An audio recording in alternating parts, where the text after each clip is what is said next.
Okay, hi, I'm back. And I am here to continue with the fourth step fear inventory. We're going to be on the third and fourth columns tonight. And the first and second columns are in a video already posted.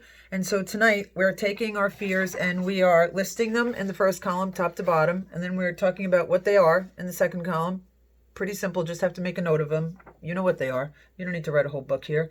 And now we're going to go into the third column and we work top to bottom. This is really crucial for being able to get through these steps.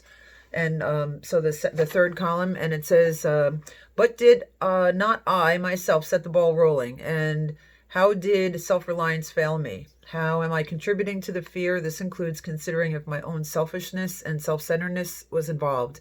And this is similar to the fourth column of the resentment inventory.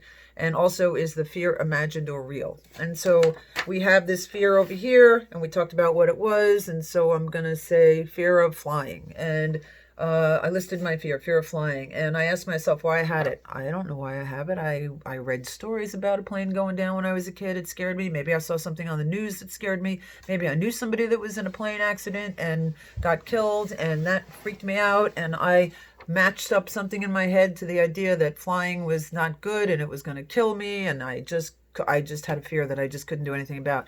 And of course, when you focus on something, you bring all of these things into focus. And so every story I ever heard about planes really resonated with me, and it scared me. And I used it too, because I could feed my fear with lots of those stories, and then also I could feed my fear of why I couldn't do the things that people were asking me to do, to go away, to go someplace, to go to a wedding, to go, whatever.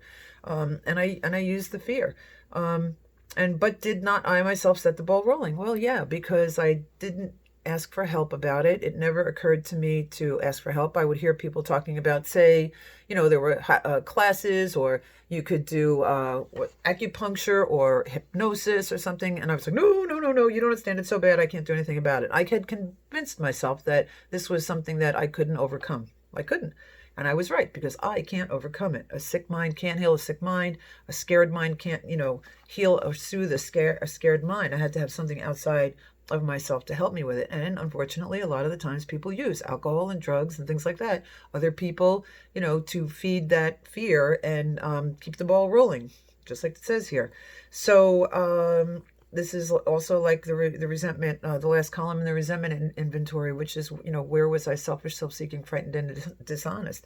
And, honestly, to tell you the truth, a lot of these times, a lot of these fears, I don't really know what my part in it was. How did I set the ball rolling? A lot of the times I wasn't willing to talk about it. I wasn't willing to go to a therapist. I wasn't willing to ask help from higher power, from God, to talk to anybody about it, because I was so scared about it. I was so frozen with fear that even the thought of talking about it just gripped me. And so I wasn't willing. And I doesn't mean that I, can I say I didn't want to? I never got that far, because I couldn't even touch it without freaking out. So I just kept pushing it down, pushing it aside, covering with things with like alcohol or gambling, or just, food is another one, big one, eating my emotions. I don't want to deal with it. And so just this part right here, how did I set the ball rolling? And I have to tell you that there's a lot of things that this really kept me from doing. And here is where it really becomes clear how fear robs us of joy. When I'm in fear of something, it paralyzes me, and I don't think beyond, the fear. I can't get past it. And so I'm not realizing. So say, my daughter, I don't have one. My daughter's getting married in California, and I live on the East Coast, and she wants me to come out, or graduation or anything like that.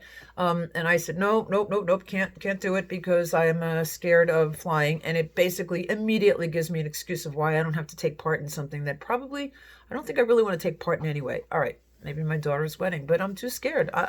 If I'm working on a fear inventory, I got a lot of fears. It talks about it in the big book of Alcoholics Anonymous, that we're driven by 100 forms of fear. That's probably mild. The fear inventory worksheet and the fear prompt sheet is connected to the video in a PDF that you can download. And so it's a prompt sheet to help you Name your fears, and you might not even really know what's driving you, and you'll see it in writing and it will resonate. And so I had to be aware of how these fears keep me from living. How do they keep me from taking part in a life? And I am gripped by the inability to act on a lot of things because of fear. And so it behooves me to work on some of these fears and kind of try to push through the fear to get to the cause of, well, what's going on here, and is there anything that can be done about it? And so we're going to do this straight down. So how did I set the ball rolling? And a lot of the times it was that I didn't talk about it. I didn't say anything to anybody. I never asked for help. I never prayed about it. It just was nothing that I was willing to discuss because I was too racked with fear to even talk about it. And if people started talking about something, I would, have to leave the room. I couldn't even discuss it. It really is pretty debilitating. We know a lot of like agoraphobics, things like that, things that people can't do the things that they want to do because they can't overcome the fear. But there is a solution even for this. And this is where it lies in the fourth step fear inventory. And so then we go down this third column and then we get to the fourth column. And just to the extent that we do as we think God, higher power, whatever you want to call it, would have us, and humbly rely on God, does he enable us to match calamity with serenity. We direct our attention to what God would have us be. What perhaps is a better way. Now, don't get stuck on this word God. This is higher power. This is whatever you want to call it. Something greater than yourself. We've established that in the third step. And if you need to go back and read your job description for your higher power so that you have a bigger understanding of a higher power, this is not to change gods or to make God something other than what God is. It's for me to expand my understanding of that higher power. And so I say it's like a flower pot, that has a plant in it, and the plant has gotten too big and it's root bound. And so it has to break out of that pot. It has to get into a bigger pot to continue to grow. And that's us, hopefully, spiritually, that we need a bigger understanding of a higher power. That's what we did in the third step. And why? Because we're going through some fear now, and we're going through some stuff that's pretty tough. And I need to have a power greater than myself that I can rely on and know is going to be able to help me carry me through these inventories, because wait till you see what's on the other side of them. But you have to walk through them, and walking through the fear is one of the things that we have to do. And by the way, we're not flying on an airplane. We are just writing it down. And even then, it's still so difficult.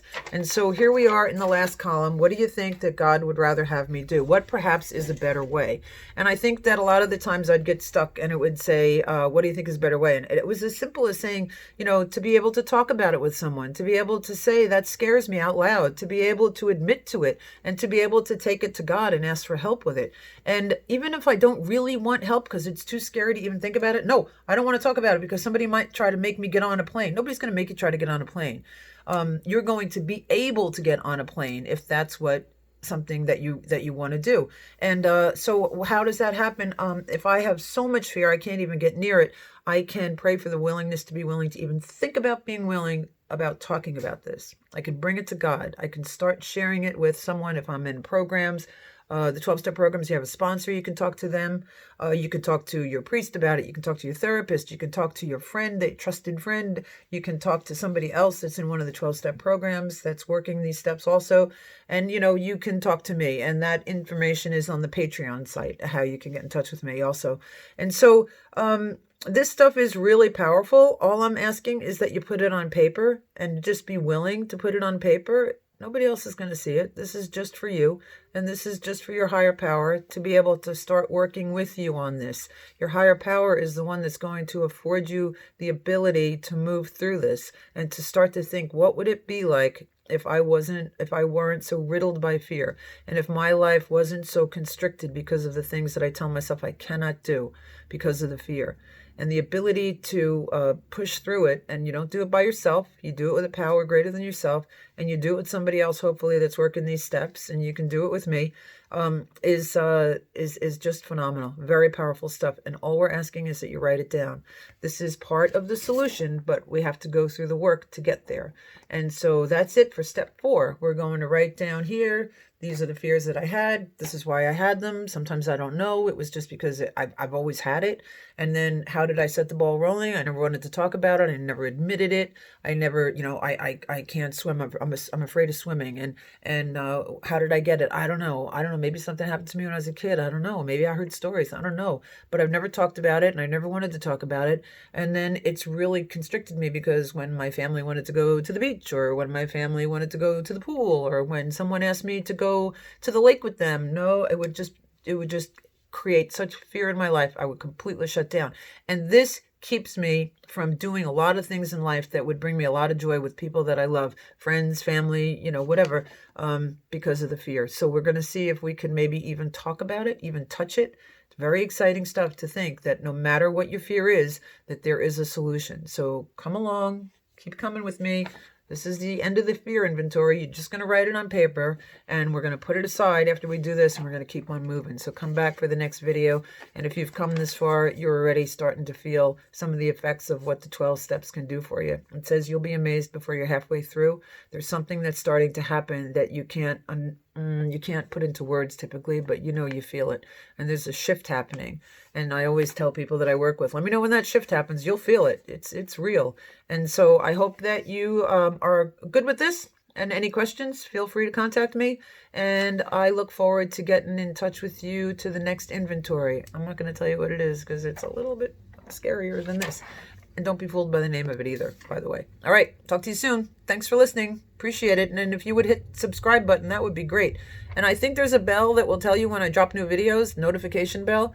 And also down there, if you find any value in these videos and you would care to support me in continuing to do this work, there's a button down there for a link to Venmo, and there's a link to the Patreon page. I'm going to start filling that up with some things and offers about what you would get if you became a monthly subscriber to these videos, because I'll keep doing them as long as you keep listening to them. All right? Thanks very much. Have a good one. Bye.